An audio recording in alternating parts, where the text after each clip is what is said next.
Assalamualaikum warahmatullahi wabarakatuh. Perkenalkan, nama saya Naufal Dafa Taufikur Rahman dari jurusan Manajemen, Prodi Manajemen Bisnis. Di sini saya akan ngobrol atau berbincang untuk membahas tentang inisiatif harian untuk konsumsi dan produksi yang berkelanjutan untuk tugas kelompok mata kuliah kewarganegaraan. Saat ini saya akan berdiskusi singkat bersama rekan kerja saya, yaitu yang ada di sebelah saya. Silakan diperkenalkan. Saya Muhammad Iqbal Amin. Baik, Mas Iqbal. Baik, di sini kan kita ingin membicarakan terkait dengan inisiatif harian untuk konsumsi dan produksi yang berkelanjutan. Apa sih memang konsep konsumsi dan produksi yang berkelanjutan itu? Konsumsi dan produksi yang berkelanjutan itu adalah pola konsumsi dan produksi yang memastikan penggunaan sumber dayanya secara efisien dan bertanggung jawab tanpa merusak lingkungan dan sumber daya untuk generasi mendatang. Ini mencakup mengurangi limbah, mendukung daur ulang, serta memastikan bahwa produk-produk yang kita gunakan untuk kehidupan sehari-hari itu diproduksinya memiliki dampak yang positif dan mengurangi dampak negatif terhadap lingkungannya. Baik, untuk Mas Iqbal sendiri nih, bagaimana melihat tantangan dalam mengimplementasikan konsumsi dan produksi yang berkelanjutan di lingkungan kita sekitar? Menurut saya, tantangan dalam implementasi konsumsi dan produksi yang berkelanjutan ini yaitu lebih ke kesadaran masyarakatnya sih, Mas. Nah, biasanya kesadaran masyarakat yang kurang ini menjadikan habit mereka untuk mengkonsumsi dan menggunakan barang-barang yang lebih instan, dan itu kadang sekali pakai dan merusak lingkungan. Nah, selain itu juga infrastrukturnya yang terbatas itu juga membuat daur ulang bahan-bahan dan barang itu menjadi kurang bisa dilakukan secara efektif. Nah, mungkin mengapa hal itu bisa terjadi ya karena kurangnya biaya dalam infrastruktur seperti itu. Tapi memang rata-rata kan produk-produk yang ada di lingkungan kita itu kan memang yang instan kan ya. Maksudnya yang memang cepat digunakan, entah itu kita nggak tahu pembuatannya dapat merugikan lingkungan sekitar atau bagaimana. Nah, itu sendiri emang gimana ya? Kalau untuk masyarakat kan biasanya emang kemudahan itu membuat kita lebih enak hidup, lebih nyaman. Tapi orang-orang itu juga tidak mempertimbangkan apa dampak dari apa yang mereka gunakan tersebut. Tapi memang balik lagi ke diri kita sendiri atau diri masing-masing lah ya. Bagaimana cara kita untuk memilih agar tidak memiliki dampak yang negatif untuk lingkungan sekitar. Selain itu juga kan barang-barang sekali pakai itu kan masih bisa ada solusinya. Mungkin barang-barang yang bisa digunakan lebih lanjut, nggak harus yang sekali pakai itu kan. Ya. Nah, Oke. Untuk selanjutnya, apa sih menurut Mas Iqbal ini langkah-langkah yang dapat dilakukan oleh individu untuk mendukung konsumsi yang lebih bertanggung jawab? Mungkin maksudnya ini masyarakat ini biar bisa memakai produk-produk itu yang lebih mendukung lingkungan sekitar, yang tidak emang berdampak negatif untuk lingkungan kita sekitar.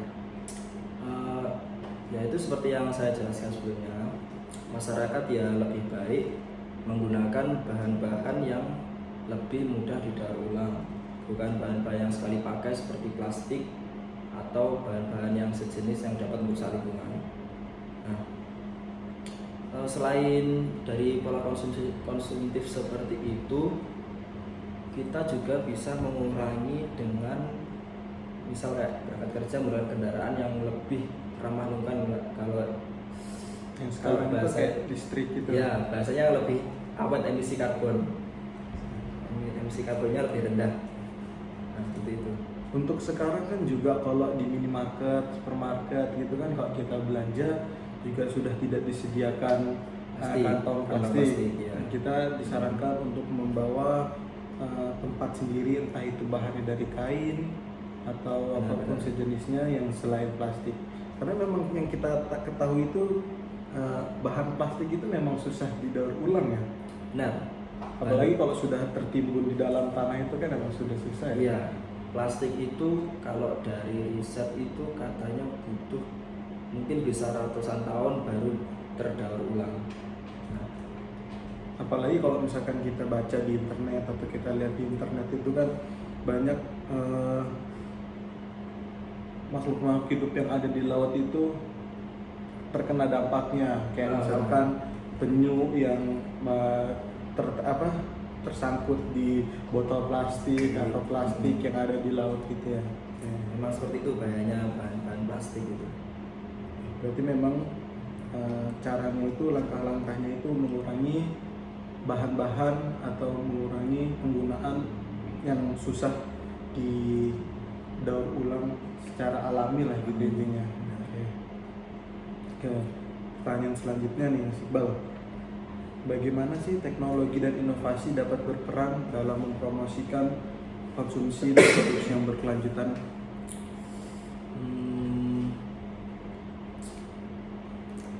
Di itu ya, kalau di zaman sekarang kan teknologi dan informasi itu berkembang sangat pesat ya. Iya. Nah, di zaman sekarang ini juga lagi juga bisa dimanfaatkan namanya yaitu Internet of Things. Nah, Iya. Internet of Things ini atau IoT ini dapat digunakan untuk memantau atau mengoptimalkan penggunaan energi dalam proses produksi misal kayak gitu. Nah, selain itu inovasi dalam pengolahan limbah dan daur ulang itu juga dapat membantu perusahaan untuk mengurangi jejak karbon mereka. Contohnya seperti teknologi blockchain. Blockchain ini dapat digunakan untuk melacak rantai pasokan dan memastikan bahwa produk itu dapat diproduksi secara etis dan berkelanjutan. Berarti teknologi yang sekarang itu mungkin memang sudah sangat canggih ya. Semakin berkembangnya zaman, semakin canggih juga teknologi untuk menginovasikan biar supaya contohnya kayak pabrik-pabrik itu bisa bisa memproduksi barang yang lebih optimal, terus ramah lingkungan, tidak mencemarkan lingkungan juga. Apalagi ya sekarang ini kan marak banget dengan AI ya. Ya. AI itu juga sangat dapat bisa membantu hal tersebut. Dan kan kalau dengan adanya teknologi yang memang udah canggih yang kayak tadi Internet of Things itu kan bisa membuat atau bisa menghasilkan image lingkungan sekitar itu yang bagus ya. Karena tidak menghasilkan jejak negatif yang ada di dalam di lingkungan pabriknya itu sendiri. Jadi kalau misalkan image-nya sudah positif, otomatis lingkungan pun akan mendukung dan insya Allah akan baik untuk lingkungan dan kedepannya gitu ya. Benar sekali Mas. Oke, kita lanjut ya. Mungkin ini karena durasinya udah cukup lama, mungkin ini pertanyaan terakhir lah ya. Menurut Mas Iqbal nih, menurut Mas Iqbal lagi, bagaimana peran pemerintah dan regulasi dalam mendukung target SDG 12 terkait konsumsi dan produksi yang berkelanjutan? SDG S12. Pemerintah itu perannya sangat penting dalam regulasi ini Mas. Karena pemerintah itu kan yang menetapkan kebijakannya ya. Kebijakan dan regulasi yang mendorong produksi ramah lingkungan. Nah, seperti insentif pajak untuk perusahaan yang menggunakan teknologi hijau atau regulasi yang membatasi penggunaan plastik sekali pakai. Nah, selain itu juga kampanye edukasi publik oleh pemerintah juga dapat meningkatkan kesadaran masyarakat tentang pentingnya konsumsi berkelanjutan. Nah, pemerintah ini kan lebih baik lah, maksudnya dia berperan di masyarakat itu perannya tinggi. Nah, jadi kalau pemerintah yang melakukan edukasi seperti ini itu lebih diperhatikan oleh masyarakatnya, biasanya seperti itu. Berarti emang apa ya, pemerintah itu memiliki peran penting lah ya dalam Penting untuk sekali, menciptakan Mas. lingkungan kerja yang maksudnya lingkungan yang sehat gitu. Ya, siap. Ada lagi Mas Iqbal? Udah ya, cukup Sudah mungkin ya? cukup kayaknya. Berarti ya intinya poin-poinnya itu untuk menciptakan konsumsi dan produksi yang berkelanjutan itu emang pertama dari diri kita sendiri untuk bagaimana memilih produk-produk yang memang ramah lingkungan. Yang kedua mungkin didukung juga oleh regulasi-regulasi pemerintah yang ada gitu ya. Benar. Mungkin cukup itu saja diskusi singkat kita mengenai inisiatif harian untuk konsumsi dan produksi yang berkelanjutan. Saya Noval Davato Fikrana dan rekan saya Muhammad Iqbal Amin. pamit undur diri. Wassalamualaikum warahmatullahi wabarakatuh.